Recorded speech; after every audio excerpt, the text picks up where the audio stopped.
बिस्मिल्लाहिर्रहमानिर्रहीम। शुरू अल्लाह के नाम से जो बड़ा मेहरबान है, रहम करने वाला है। अस्सलाम वालेकुम गाइस। तो कैसे हैं आप सब? उम्मीद है कि आप सब खैरियत से होंगे। तो मैं भी खैरियत से हूँ। तो मैं हूँ किश्वर फयाज। तो आप देख रहे हैं मेरा YouTube channel Kishwar family vlogs जी। तो आज का व्लॉग शुरू होता है जी नाश्ते से, हमेशा की तरह। तो आज नाश्ता बन रहा था और साथ साथ आपके साथ कुछ बातें डिस्कस करूँगी। आज हम बात करेंगे बेटियों के बारे में, क्योंकि बेटियां जो होती हैं वो अल्लाह ताला की बहुत बड़ी रहमत है और नेहमत भी है। और ये एक बहुत बड़ी ज़िम्मेदारी आती है, जो बेटी को पालना, संवारना, तालीम देना, ज़िंदगी के लिए तैयार करना वालिदैन का सबसे बड़ा फ़ख्र है और इम्तिहान भी है। आज की इस वीडियो में हम बात करेंगे वो 10 बातें जो बेटी को सिखाना लाजिम है, ताकि वो एक मज़बूत और पुरवकार इंसान बन सके। इज़्ज़त नफ्स पर बात करेंगे 1 नंबर पर। और बेटी को सबसे पहले सिखाएं कि इसकी इज़्ज़त सबसे कीमती है। दुनिया की कोई रिश्ता, कोई शख्स, कोई लालच इसकी इज़्ज़त से बढ़कर कुछ नहीं है।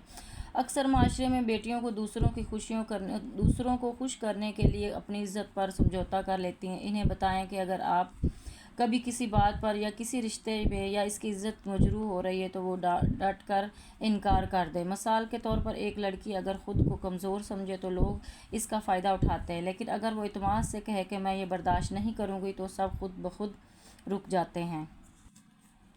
तो हया और पर्दा। हया औरत का असली जेवर है। ये सिर्फ कपड़े नहीं बल्कि रवैये, गुफ्तगू और आंखों में भी होता है। बेटी को बताएं कि हया कमज़ोरी नहीं बल्कि ताकत है। जिस लड़की के पास हया है वो दुनिया के हर मकाम पर इज़्ज़त के साथ पहचानी जाती है। नबी करीम सल्लल्लाहु अलैहि वसल्लम ने फरमाया कि हया ईमान का हिस्सा है। यहाँ पर मैं अपने बेटे का नाश्ता बना रही थी, जो कि इतनी गर्मी और धूप थी, लेकिन वो क्या कहता है कि वो मैं ताज़ा नाश्ता करता है, क्योंकि पराठे जो होते हैं वो ठंडा अकड़ जाता है, क्योंकि आजकल हम देसी आटा इस्तेमाल कर रहे हैं। तो इस वजह से ना वो पराठा जो है अगर थोड़ा टाइम पका के रखते हैं तो वो ठंडा हो जाता है और अकड़ जाता है। इसलिए जी मैं उसके लिए ताज़ा पराठा ही बना रही हूँ। तो वापस आते हैं अपने पॉइंट पर। तो यहाँ पे जी नंबर 3 पर आते हैं। और बेटी को सिखाएं कि ये अपने आप पर भरोसा रखे। अगर वो ख़ुद को कमज़ोर समझेगी तो दुनिया भी इसे कमज़ोर समझेगी। इसे सिखाएं कि अपनी राय पेश करें, स्कूल, घर हो या बाद में शादीशुदा ज़िंदगी हो। मिसाल, एक बाएतमाद लड़की अपने इंटरव्यू में या रिश्ते की बैठक में जब बोलती है तो सबको महसूस होता है कि ये लड़की अपनी ज़िंदगी को समझती है। नंबर 4 पर आते हैं जी तालीम। तालीम बेटी का असली सरमाया है। ये जेवर, कपड़ा, जहेज़ या दौलत सब ख़त्म हो सकता है, लेकिन इल्म कभी ख़त्म नहीं होता। बेटी को ये सिखाएं कि तालीम सिर्फ डिग्री के लिए नहीं बल्कि ज़िंदगी को बेहतर समझने और चलाने के लिए। मिसाल के तौर पर आज जिस घर में तालीम याफ्ता बेटी होती है वो पूरे ख़ानदान की तरबियत का ज़रिया बनती है। तो नंबर 5 पर आता है फ़ैसला साजी। बेटी को अपनी ज़िंदगी के फ़ैसले खुद करने सिखाएं। हमेशा दूसरों पर इंसार ना करें। छोटी सी उम्र से इसे चॉइसेस दें। कपड़े बनाने में जब आप बाज़ार जाएं तो उसको साथ लेके जाएं और बच्ची को पसंद कराएं कि उसको किस तरह से कपड़े चाहिए, पसंद करवाएं। हम माँ बहनों का यही होता है कि हम कहते हैं चलो हम खुद चले जाते हैं। समझदार बहुत बनती हैं कि बच्चों को साथ नहीं लेके जाती हैं, वो कहते हैं कि हम खुद ही कपड़े लेके आएँ। खैर आजकल तो वो दौर रह ही नहीं गया कि बच्चे ना जाएं, बच्चे खुद ही जाते हैं साथ। और ये अच्छी बात है कि बच्चों को पता होना चाहिए कि ख़रीदारी किस तरह से करनी चाहिए। पढ़ाई और दोस्त बनाने ताकि बड़े होकर वो ज़िंदगी के बड़े फ़ैसले भी समझ कर करेंगे। मिसाल के तौर पर शादी के फ़ैसले भी हम बड़े लोग ही करते हैं, कहते हैं जो फ़ैसला कर लिया ठीक है, लेकिन बच्चों को भी राय ज़रूर लेनी चाहिए, क्योंकि ये ज़िंदगी भर का साथ होता है। तो नंबर 6 पर आते हैं रिश्तों की अहमियत। बेटियों को सिखाएं कि रिश्तों की इज़्ज़त करें, वालिदैन की खिदमत करें, बहन भाइयों का ख्याल रखें, लेकिन साथ इससे ये भी बताएं कि रिश्ते मोहब्बत और इज़्ज़त पर कायम रहते हैं, मजबूरी या डर पर। मिसाल के तौर पर अच्छी बेटियां वही होती हैं जो अपने वालिदैन का बुढ़ापे का सहारा बने। तो नंबर 7 पर अपनी बेटी को सिखाएं अपनी हिफाजत। बेटी को सिखाएं कि बहुत ज़रूरी है अगर कोई शख्स इसके साथ गलत रवैया करे तो वो डरे नहीं बल्कि फ़ौरी ना कहे और किसी काबिल एतमाद को बताए। इसे ये भी सिखाएं कि वो अपने इर्द गिर्द के मुताद रहे और अपनी इज़्ज़त की हिफाजत करें। मिसाल के तौर पर जैसे हम बेटियों को साइकिल चलाना सिखाते हैं, वैसे ही बेटियों को अपनी हिफाजत के तरीके भी सिखाएं। नंबर 8 पर आता है जी सब्र और शुक्र। ज़िंदगी हमेशा आसान नहीं होती। बेटियों को ये सिखाएं कि मुश्किल वक्त में सब्र और खुशियों का वक्त शुक्र करें। सब्र इसकी ज़िंदगी को मजबूत बनाएगा और शुक्र इसे मज़ीद नेमतों का हकदार बनाएगा। मिसाल के तौर पर एक बेटी जो शुक्रगुजार हो वो छोटी छोटी खुशियों में भी खुश रहती है। तो नंबर 9 पर आते हैं जी, अच्छी सोबत दोस्त इंसान की ज़िंदगी को बदल देते हैं। बेटियों को ये सिखाएं कि अच्छी और नेक सोबत इख्तियार करें। अगर इसके दोस्त नेक और सच्चे होंगे तो वो भी सीधे रास्ते पर चलेंगे। मिसाल के तौर पर एक लड़की की सोबत अगर अच्छी हो तो वो पूरे घर को, पूरी कम्युनिटी को लिए मिसाल बन जाती है। तो यहाँ पर जी मैं हाफ़ फ्राई अंडा बना रही हूँ। तो नंबर 10 पर आता है खिदमत और नरमी। बेटी को दूसरों के लिए नरम मिजाज और मददगार होना सिखाएं, लेकिन ये भी याद रखें कि अपनी इज़्ज़त और हदूद का ख्याल रखना भी ज़रूरी है। मिसाल के तौर पर एक बेटी अगर अपने पड़ोसियों की मदद करती है या स्कूल में दूसरों के साथ देती है तो वो माशरे में रोशनी फैलाती है। बेटी की तरबियत वालिदैन की असल कामयाबी है। अगर हम बेटियों को ये 10 बातें सिखा देंगे तो एक मज़बूत और बाइज़्ज़त और कामयाब औरत नहीं बल्कि एक बेहतरीन इंसान बन सकती है। अगर आपको ये बातें फ़ायदा मंद लगें तो इस वीडियो को ज़रूर लाइक और सब्सक्राइब चैनल को ज़रूर कीजिएगा, और मज़ीद अच्छी अच्छी वीडियो को चैनल को सब्सक्राइब करना ना भूलिएगा। जज़ाकल्लाह खैरा। नाश्ता वगैरह जी हमारा बन गया था, और साथ में लंच भी मैंने अपने बेटे को पैक करके दे दिया था और अंदर आ गई थी। यहाँ पे जी मैं बेड की सफाई कर रही थी, मेरी नंद और मैं दोनों यहाँ पे बेडशीट सेट कर रहे थे, और सारे घर के काम शाम जो थे वो मैंने कर लिए थे। और यहाँ पे ऊपर मैं आई थी पौधों को पानी डालने के लिए छत पर। तो गर्मी जो है वो अभी भी बहुत ज़्यादा है, जाने का नाम ही नहीं ले रही, और सर्दी जो है वो आ नहीं रही। खैर यहाँ पे अभी भी बहुत ज़्यादा लाहौर में गर्मी और धूप है। तो यहाँ पे जी नीचे आ गई थी, और उसके बाद जी मैंने एक कप अपने लिए चाय का बनाया, क्योंकि मैंने सुबह चाय जो थी वो नहीं पी थी। मैंने कहा चलो जी अभी चाय पी लेते हैं। तो चाय ऐसी चीज़ है जी, ये गर्मी और सर्दी और छुटने का नाम ही नहीं लेती, तो इसकी तलब होती रहती। तो अभी ये देखिए इतनी कड़क धूप है और मैंने फिर भी चाय पी, क्योंकि मेरी चाय की जो तलब है वो नहीं हो रही थी पूरी। फिर मैंने कहा, पहले तो मैं कही थी कि नहीं चाय नहीं पीती हूँ, लेकिन फिर मुझे चाय बनानी पड़ी। और यहाँ पे जी आके अंदर मैं बैठ गई हूँ, और साथ में टीवी देख रही हूँ, और साथ ही बैठ के चाय भी पी रही हूँ।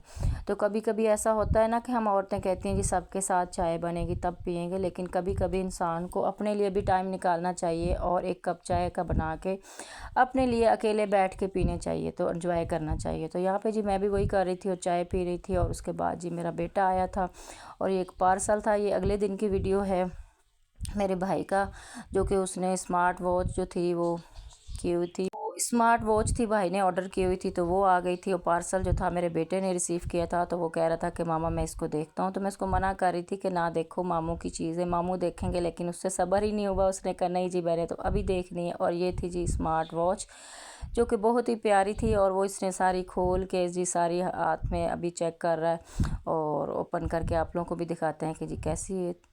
तो अभी तो ये डब्बे के ऊपर से ही देख रहा था, लेकिन इसमें से पैकिंग खोलेंगे फिर आपको दिखाएंगे कि ये कैसी है। तो यहाँ पे जी डब्बा जो था हमारा ओपन हो गया है, और उसमें से देखें जी एक प्यारी सी खूबसूरत सी वॉच थी जो निकली थी, और इन्होंने सब ने देखा, चेक किया, और फिर उसके बाद जी यहाँ पे चेक कर रहे थे कि इस पर और क्या है। प्यारी सी जी वॉच जो कि ओपन कर ली थी, और बहुत प्यारी थी। तो यहाँ पे सारे चेक कर रहे थे बारी बारी लगा के, किसी का ब्लड प्रेशर है, किसी को शुगर, मतलब शुगर तो नहीं, दिल का जिसको मसला है, दिल की धड़कन चेक कर रहे थे कि कितनी आ रही थी। और काफ़ी जी हंसी मजाक यहाँ पे चल रहा था। उसके बाद जी शाम हो गई थी, और यहाँ पे जी मैं आप लोगों को देने लगी वो पुलाव की रेसिपी।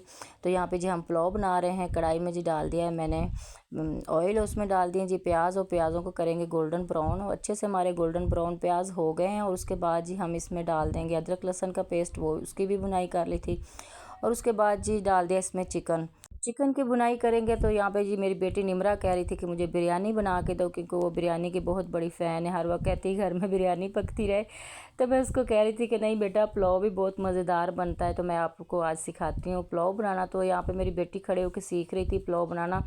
और बेटियों को ये भी हल्की फुल्की कुकिंग भी सिखाया करें, ये नहीं कि आप बस उनको पढ़ाइयों पर ही लगाए रखें कि पढ़ती रहेंगी तो खुद ही सीख लेंगी। तो खुद बच्चे नहीं सीखते, चाहे यूट्यूब से भी जितना सीखें, लेकिन तब तक उनको नहीं आएगा जब तक वो खुद से तजर्बा नहीं करेंगे, खुद से प्रैक्टिकल नहीं बनाएंगी चीज़, तो उनको नहीं आएगा बनाना।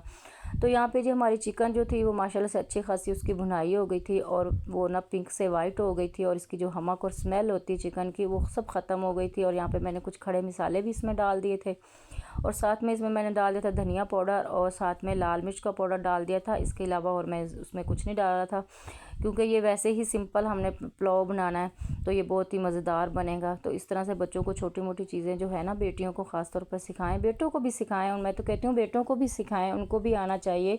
ताकि उन पर कभी कोई वक्त अकेला आए या उनको अकेला कहीं रहना पड़ जाए तो वो कम से कम कुछ बना कर खा तो सकें।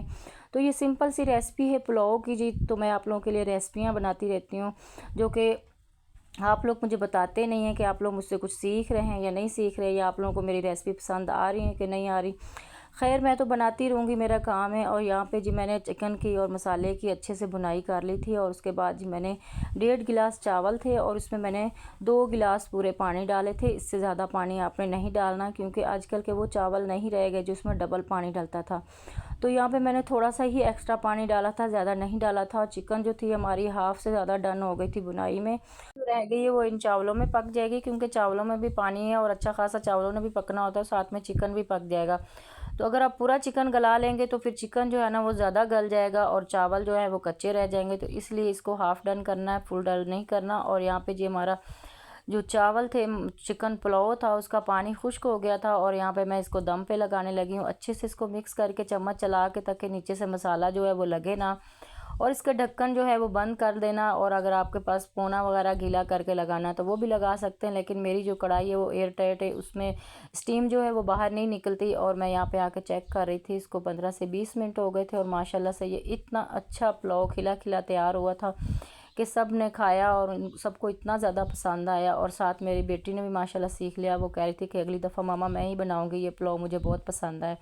तो यहाँ पे डिश आउट कर लेंगे। यहाँ पे जी एक प्लेट लगा दी है, यहाँ पे दूसरी प्लेट भी लगा दी है। और यहाँ पे माशाल्लाह से इसकी शक्ल देखें, आम से सादा से घर के मिसाले थे, कोई इसमें फैंसी चीज़ें नहीं डाली। और ये बेहतरीन लजीज़ पुलाव चिकन जो है वो तैयार हो गया है। व्लॉग को एंड करते हैं। कैसा लगा हमारा आज का टॉपिक और व्लॉग? उम्मीद है कि अच्छा लगा होगा। अच्छा लगा हो तो लाइक कीजिएगा, सब्सक्राइब कीजिएगा और कमेंट करके ज़रूर बताया करें कि आपको हमारे आज का ये टॉपिक और आज की ये वीडियो कैसी लगी। और अपने प्यारों का बहुत सारा ख्याल रखिएगा और मुझे दुआओं में याद रखिएगा। अल्लाह हाफिज़।